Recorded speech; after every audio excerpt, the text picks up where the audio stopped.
세상을 다스리시는 하나님이라는 말씀의 제목으로 함께 말씀 나눕니다. 세상을 다스리시는 하나님. 여러분, 우리가 살아가는 세상이 어떻습니까? 만만치 않은 세상이죠. 세상을 사는 것이 쉽지 않다라고 저는 그렇게 느낍니다. 여러분들의 세상은 어떻습니까? 여러분들이 살아가실 때는 살만하신가요? 네, 살만하다. 너무 좋네요. 네.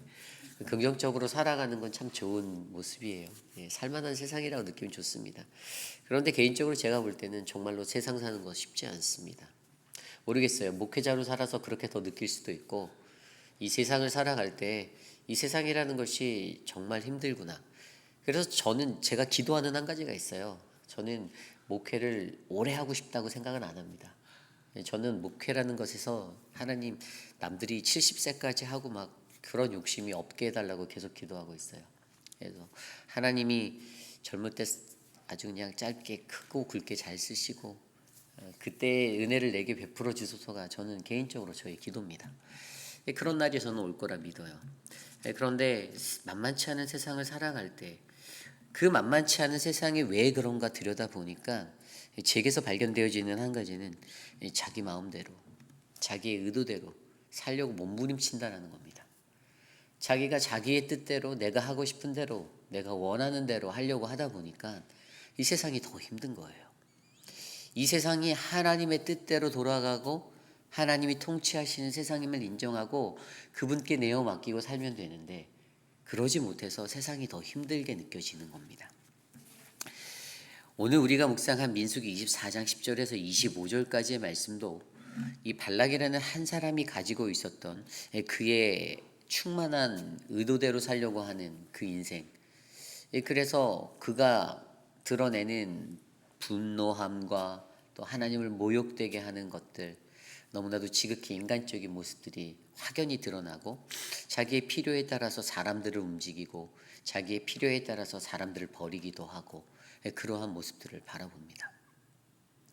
오늘 우리에게 주시는 말씀을 통하여서 오늘 우리가 살아가는 이 시대 속에 내 뜻대로가 아닌, 자신의 의도대로가 아닌 하나님이 이 세상을 다스리신다, 그 하나님이 이 일을 행하신다라는 그 마음으로 살아가는 저와 여러분들의 모습들을 묵상해 보시는 거룩한 시간 되시기를 소망합니다. 오늘 말씀 10절에 이렇게 나와요.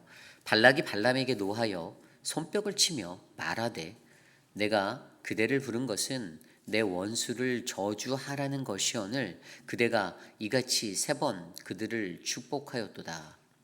11절입니다. 그러므로 그대는 이제 그대의 곳으로 달아나라. 내가 그대를 높여 심히 존귀하게 하기로 뜻하였더니 여호와께서 그대를 막아 존귀하지 못하게 하셨도다. 아멘. 발락이 발람에게 화가 났습니다. 왜죠? 자신의 의도대로 안 됐기 때문이죠. 그의 의도는 이스라엘을 저주하는 그 저주를 퍼붓게 만드는 것이었어요. 넌 내가 시키는 대로만 하면 되는데 왜 안 해? 라는 마음이 담겨 있습니다. 이스라엘을 저주해야만 자신에게 다가오는 그 위기감이 사라질 거다라고 그는 믿었어요.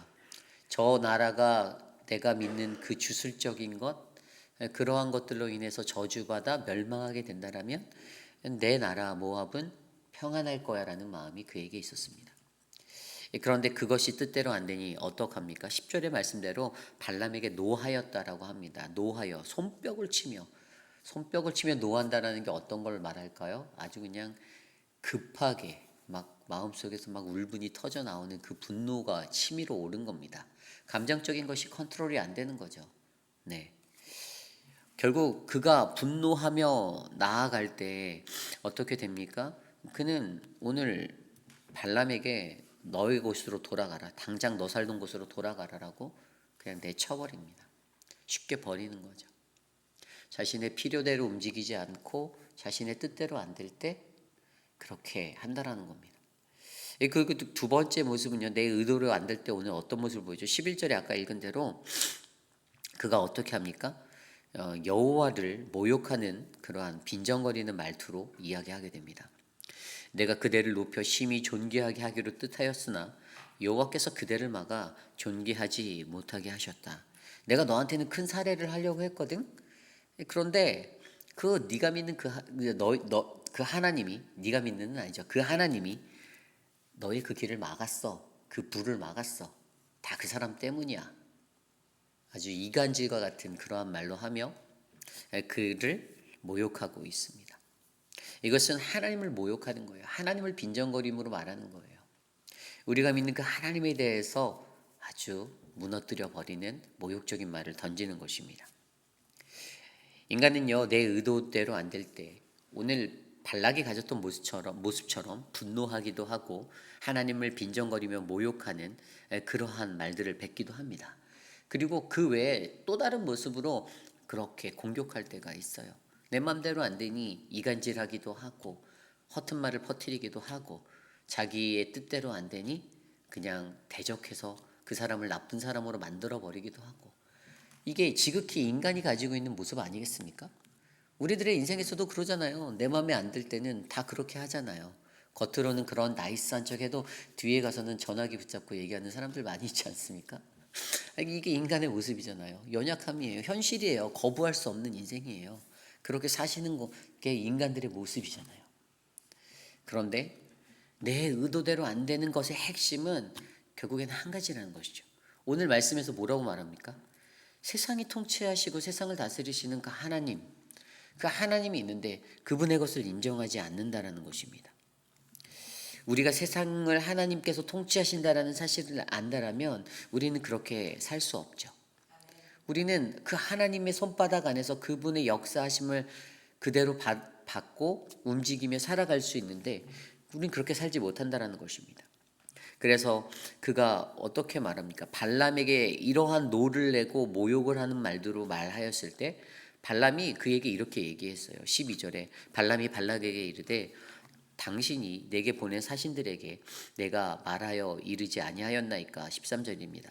가령 발락이 그 집에 가득한 은금을 내게 줄지라도 나는 여호와의 말씀을 어기고 선악간에 내 마음대로 행하지 못하고 여호와께서 말씀하신 대로 말하리라 하지 아니하였나이까. 아멘. 물론 발람이요, 하나님을 온전히 믿고 신뢰해서 이렇게 행동한 게 아니라는 것을 우리는 너무나도 잘 알고 있습니다. 그런데 오늘 그가 던지는 이 말에는 매우 중요한 의미가 담겨져 있어요. 여호와의 말씀을 어기고 선악간에 내 마음대로 행하지 못하고, 선악간에 분별함이 없이 여호와의 말씀을 어기고 내 마음대로 뱉는 것들, 그것은 하나님을 대적하는 일이라는 사실을 말해주고 있습니다. 여호와께서 말씀하신 대로 말해야 하고 여호와께서 말씀하신 대로 살아야 하는데 내가 하고 싶은 것 때문에 그것들을 어그러뜨리는 겁니다. 대적하는 겁니다. 오늘 발람은 그것에 대해서 이야기하고 있습니다. 그러면서 그가 자기의 정체성을 드러내죠. 자기의 정체성을 어떻게 드러냅니까? 15절 이후에 보면 눈 감았던 자가 말하며 하나님의 말씀을 듣는 자가 말하며 지극히 높으신 자의 지식을 아는 자, 젖는 자의 환상을 보는 자, 엎드려서 눈을 뜬 자가 말한다라고 말하며 그에게 예언을 합니다. 자기가 아는 것이 중요하다는 거예요. 자기 자신에 대한 정체성을 아는 것이 중요하다는 겁니다. 하나님의 영이 임해서 발람에게 한순간에라도 이렇게 눈이 감겼던 자가 눈이 띄어지고 주의 말씀을 모르던 자가 주의 말씀을 듣는 자가 되고 젖는 자의 환상을 볼 수 없었던 자가 환상을 보게 되고 엎드려 눈을 뜬 자가 이렇게 하나님 앞에 그 말씀을 듣고 예언을 하게 되는 그 은혜를 입게 되는 것을 통해 우리에게 주의 은혜를 나눠주고 있습니다. 자신을 아는 것, 여러분, 우리들이 세상을 살 때 내 마음대로 살아가고 내 의도대로 살아갈 때 나 자신을 가장 먼저 아는 것이 필요함을 기억하시길 바랍니다. 내가 누군지 나의 정체성을 깨달아 아셔야 돼요. 내가 누굽니까? 나는 하나님의 자녀잖아요. 어떤 분은 집사고 어떤 분은 장로고 어떤 분은 목사고 그렇게 살아가잖아요. 하나님께 부르심 받은 자의 모습으로 살아가는 나의 정체성이 있는데 그 정체성에 맞지 않게 살아간다는 겁니다. 세상의 사람들하고 비교해보면 오히려 그들보다 더 악랄하고 더 못되게 살아갈 때가 더 많다는 것입니다. 그러한 우리들의 정체성을 반드시 알아야 합니다. 그리고 그때 하나님의 영이 우리에게 임하면 우리는 남들이 알지 못하는 그 아주 비밀스러운 하나님의 그 것들을 나눌 수 있는 그러한 예언자가 될 수 있다라는 것입니다. 오늘 그가 예언합니다. 무엇을 예언하였습니까? 오늘 말씀 17절 이후의 말씀에 보면 그의 예언은요 이렇게 나와 있습니다. 내가 그를 보아도 이때의 일이 아니며 내가 그를 바라보아도 가까운 일이 아니로다. 한 별이 야곱에게서 나오며 한 규가 이스라엘에게서 일어나서 모압을 이쪽에서 저쪽까지 쳐서 무찌르고 또 셋의 자식들을 다 멸하리로다. 18절입니다. 그의 원수 에돔은 그들의 유산이 되며 그의 원수 세일도 그들의 유산이 되고 그와 동시에 이스라엘은 용감히 행동하리로다.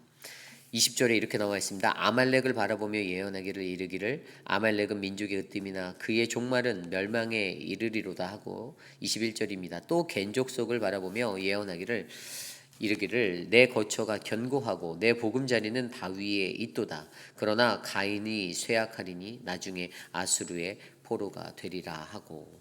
아멘. 오늘 그를 통해서 나누어진 예언은요 모압 땅을 향한 예언이었고요, 에돔 족속을 향한 예언이었고요, 아말렉과 또 겐 족속이라 불리는 미디안 자들을 위한 예언이 되어서 흘러갔습니다. 그들에게 어떻게 해요? 한 별, 야곱에게서 나온 한 별, 한 규, 왕이죠. 그 왕이 있을 것, 다윗 왕을 지칭합니다. 일어날 거라고 얘기합니다. 그래서 모압 족속이 어떻게 해요? 이쪽에서 저쪽까지 다 쳐서 무찔러 버리겠다라고 합니다. 여러분, 모압 족속이 가졌던 실수가 무엇입니까?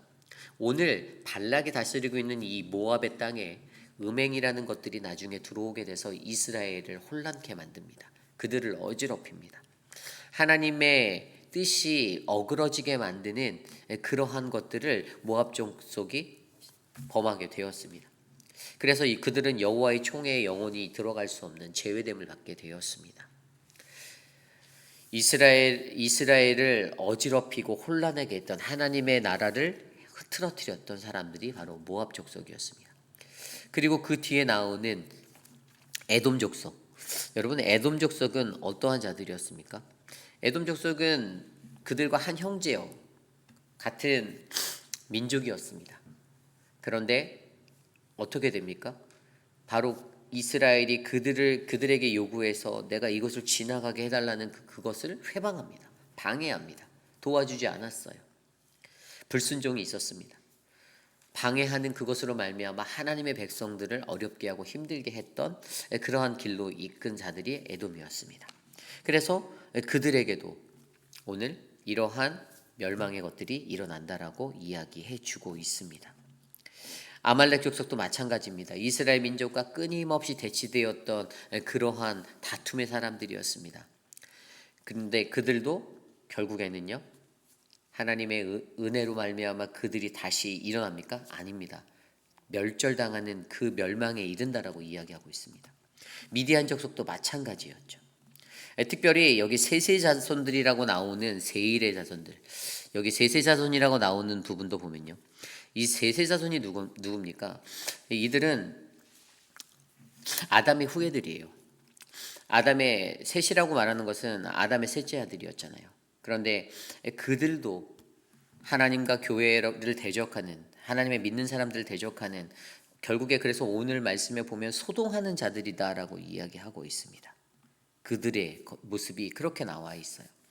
결국에 그들로 말미암아 소동이 일어나고 어지럽힘이 일어나는 것, 결국에 그들도 멸망당한다라고 설명하고 있습니다. 결국에 여기에 나와 있는 모압과 에돔과 아말렉과 겐 족속, 미디안, 이 모든 사람들은요, 결국에 하나님을 대적하고 하나님께 불순종하였던, 하나님의 뜻을 따르지 않고 자기 마음대로 세상을 살고 오히려 하나님을 믿는 백성들을 어지럽혔던 그러한 자들이었습니다. 그러기에 그들의 마지막은 멸망이라는 거죠. 오늘 발람을 통해서 선포된 이 예언은요, 내 마음대로, 자신의 마음대로 살아가는 자들의 끝은 멸망이라는 것을 선명하게 보여주고 있습니다.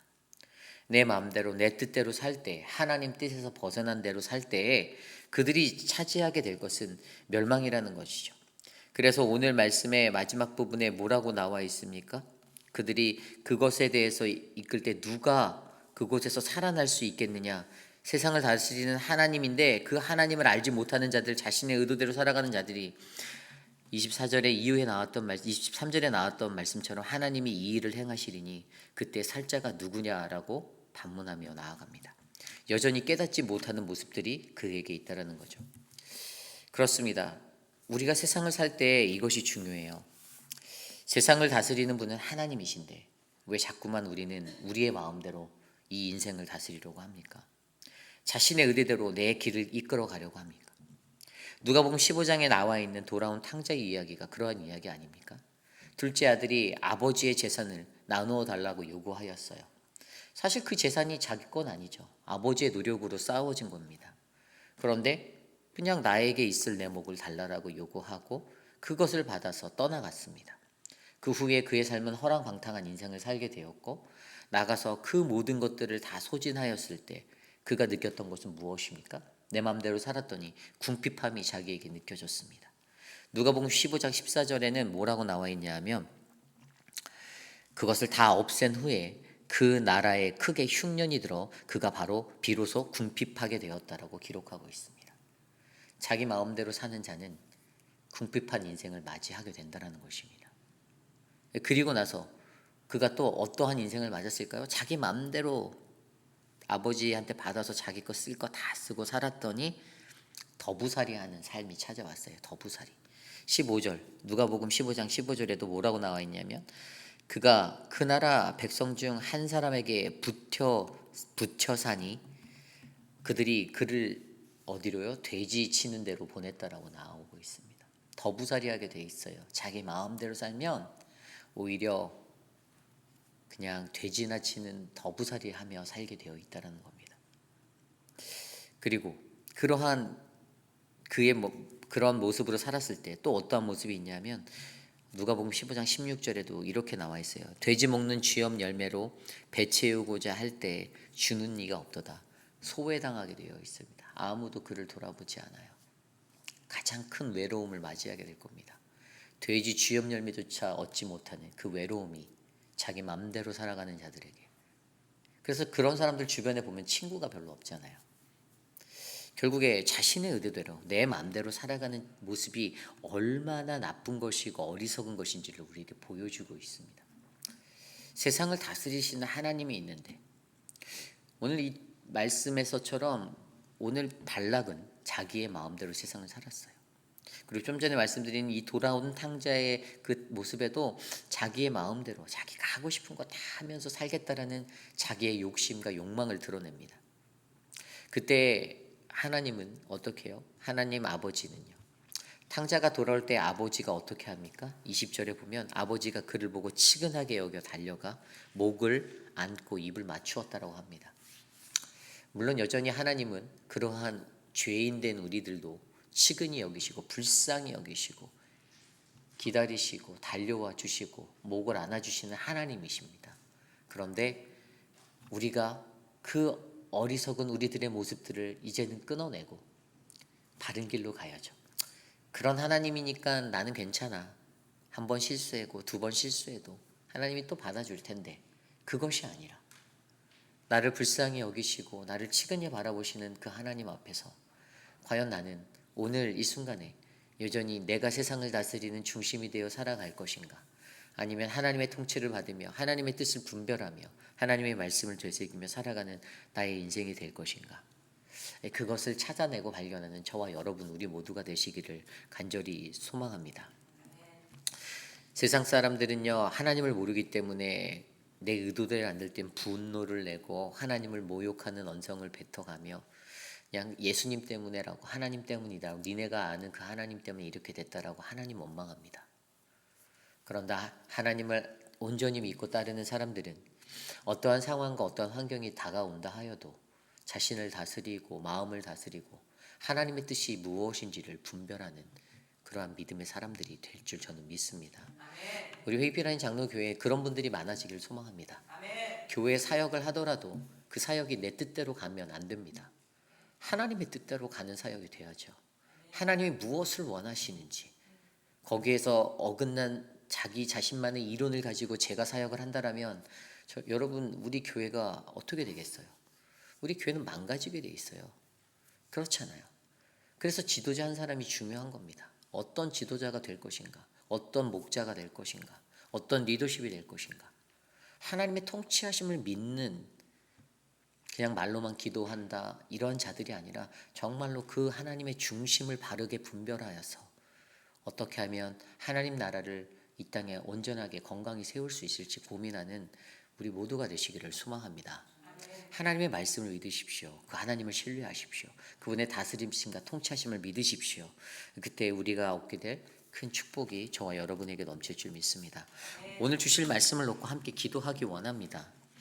자기의 마음대로 내 뜻대로 살아가고자 하는 사람은 분을 내고 하나님을 모욕하고 그렇게 살아갑니다. 다 하나님 탓이다라고 원망하며 살아갑니다. 그런데 하나님이 함께 하시고 그분의 통치하심을 믿는 자는요, 어떠한 불편함과 어떠한 어려움이 있더라도 한 번 더 생각해보고 한 번 더 양보하고 그렇게 살아갈 수 있는 자가 됩니다. 내가 반드시 이렇게 해야 되라는 마음, 그게 아닙니다. 하나님이 그걸 원하지 않을 수도 있어요.